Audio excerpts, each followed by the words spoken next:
اور that was around. اور پھر میں نے ماسٹر. آپ نے کس چیز میں مہارت حاصل کی؟ میں نے MBA ان مارکیٹنگ ماسٹرز کیا میں نے یونیورسٹی آف ویلز. آج کل کیا کاروبار ہے آپ کا؟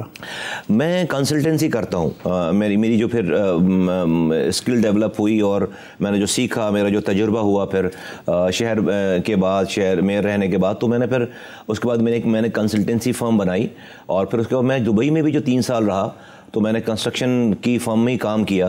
تو مجھے اس کنسٹرکشن کا تھوڑا بہت جو ہے وہ مجھے نو ہاؤ ہے. کیا یہ حقیقت ہے کہ کراچی میں 12 مئی 2007 کو جو فسادات سابق چیف جسٹس افتخار چودھری کی آمد کے موقع پہ ہوئے وہ ایک منصوبہ بندی کے تحت ہوئے؟ کیا یہ حقیقت ہے کہ آسما جہانگیر نے لندن فون کر کے اس واقعے کے بارے میں آگاہ کر دیا تھا؟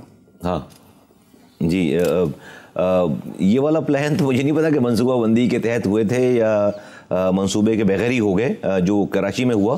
لیکن آسما جہانگیر صاحبہ والی جو کال تھی, میں لندن تھا بائی دا وے. 12 مئی کو میں لندن تھا. میں امریکہ جا رہا تھا, ایک کانفرنس تھی C40 کی, تو لندن میرا اسٹاپ اوور تھا اتفاق سے. 14 تاریخ کی کانفرنس تھی امریکہ میں, 14 مئی کی. تو میں جو ہے وہ لندن ہوتے ہوئے امریکہ جانا چاہ رہا تھا. لندن میں تھا کہ 12 مئی ہو گیا اور پھر میں واپس آ گیا کراچی, لندن امریکہ نہیں گیا. تو وہ یہ کال آئی تھی. مرحوم M انور صاحب جو تھے وہ بات کرتے تھے ان سے, اور وہ کال آئی تھی ان کی, اور انہوں نے کہا تھا کہ آپ لوگ یہ اس دن اپنا کوئی مظاہرہ یا کوئی اپنی ریلی یا کوئی جلسہ نہ رکھیں اس دن جس دن چیف جسٹس آ رہے ہیں. صاحب ظاہر کی جب کال آئی تھی تو وہ آفس جو تھا اس میں آپ کو بھی بلایا گیا تھا. الطاف بھائی نے آپ سے بھی تذکرہ کیا اس کال کا؟ نہیں, وہ انور بھائی کے علاوہ کسی سے نہیں, وہ کال تو ہمیں اس طرح پتا ہے کہ اوپن کال پہ وہ اوپن بات ہوتی ہے وہاں پہ نا. وہ تو پھر اگر میں وہ پوچھ رہا ہوں کہ آپ نے کیا سنا؟ نہیں, یہ وہی وہ انور صاحب کو خاتون بتا رہی, جہانگیر صاحبہ بتا رہی تھی کہ جو میں نے آپ سے بات کی کہ چیف جسٹس اس دن آ رہے ہیں اور آپ لوگ جو ہے وہ یہ نہ کریں, آپ لوگ پھنس جائیں گے, ٹریپ ہو جائیں گے. تو انور بھائی نے یہ بات الطاف بھائی سے کی, اور الطاف بھائی نے آپ سے کیا مشورہ کیا؟ نہیں, ہم سے کوئی مشورہ نہیں کیا. جی. تو کیا یہ حقیقت ہے کہ اعلیٰ افسر کی کال آئی, اس نے MKM کی قیادت سے کہا ابھی جو آسما نے آپ سے کہا اس پر توجہ نہ دیں, وہ جسٹس افتخار چودھری کی حامی ہے؟ نہیں, آپ کے علم میں یہ والی آپ کے علم میں بات نہیں ہے. 4 جولائی 2007 کو آپ نے ایک بیان میں آپریشن رد الفساد کو بے فائدہ قرار دیا. کیا آج بھی آپ اس موقع پر قائم ہیں؟ نہیں, آئی ڈونٹ نو کہ کس کانٹیکس میں یہ والی بات ہوئی ہوگی. ڈیفینیٹلی کوئی ایپیسوڈ ہوگا افتخار بھائی, اس حوالے سے کوئی بات ہوگی. آئی ڈونٹ کلیئرلی ریممبر کہ یہ کس وقت اور کس موقع پہ یہ والی بات کہی گئی. یہ ہے آپ کا وہ بیان رد الفساد. بائی دا وے کون سا والا آپریشن تھا سر؟ یہ پڑھ لیجیے گا ذرا. آپریشن رد الفساد بے فائدہ ہے. بے فائدہ. ہمارے نوجوان شہید ہو رہے ہیں, بند کیا جائے. یہ کوئی ہمارے نوجوانوں کی شہادت ہوئی ہے, اس پہ اصل دہشت گرد حکمران یہ لوگ دہشت گرد بنانے والی فیکٹریاں ہیں. زرداری صاحب سے بڑا جو ہے وہ کرپٹ وزراء, بیوروکریٹس ٹھیک ہے کیوں لاپتہ. مائی کوسچن از دس کہ بالکل نہیں, my question let me repeat my question after you have seen it. Now I understand the context. جب ایک آپریشن ہو رہا ہے اور میرے ساتھی شہید ہوئے ہیں تو اس کے اوپر میں نے, یہ ہمارے 8 ساتھی شہید ہوئے تو اس پورے آپریشن کو آپ نے کہا بے فائدہ ہے. اگر آپ کمپلیٹ بات اس کو لیں گے نا تو افتخار بھائی تو بات پوری ہو جاتی ہے اس کے اوپر کہ بھئی اس سے جو ہے وہ جو میں نے پھر آگے کہا ہے کہ کرپٹ جو حکومت ہے یہ دہشت گرد بنانے والوں کی فیکٹریاں ہیں. یہ تو آپ کو پولیٹیکل اسٹیٹمنٹ ہے. I agree, you have a right to say anything about anything, but my question is this کہ آج بھی آپ سمجھتے ہیں کہ یہ آپریشن تھا یہ بے فائدہ تھا؟ نہیں, میں نے اس دن بھی جب یہ میں کہہ بھی رہا ہوں نا, اس وقت بھی یہ نہیں کہہ رہا ہوں کہ رد الفساد جو ہے وہ بے فائدہ ہے. اس وقت بھی یہ نہیں کہہ رہا میں صرف اس کانٹیکسٹ کو ملا رہا ہوں کہ لوگ مر رہے ہیں اور آپریشن ہو رہا ہے, اس کا فائدہ نہیں ہو رہا.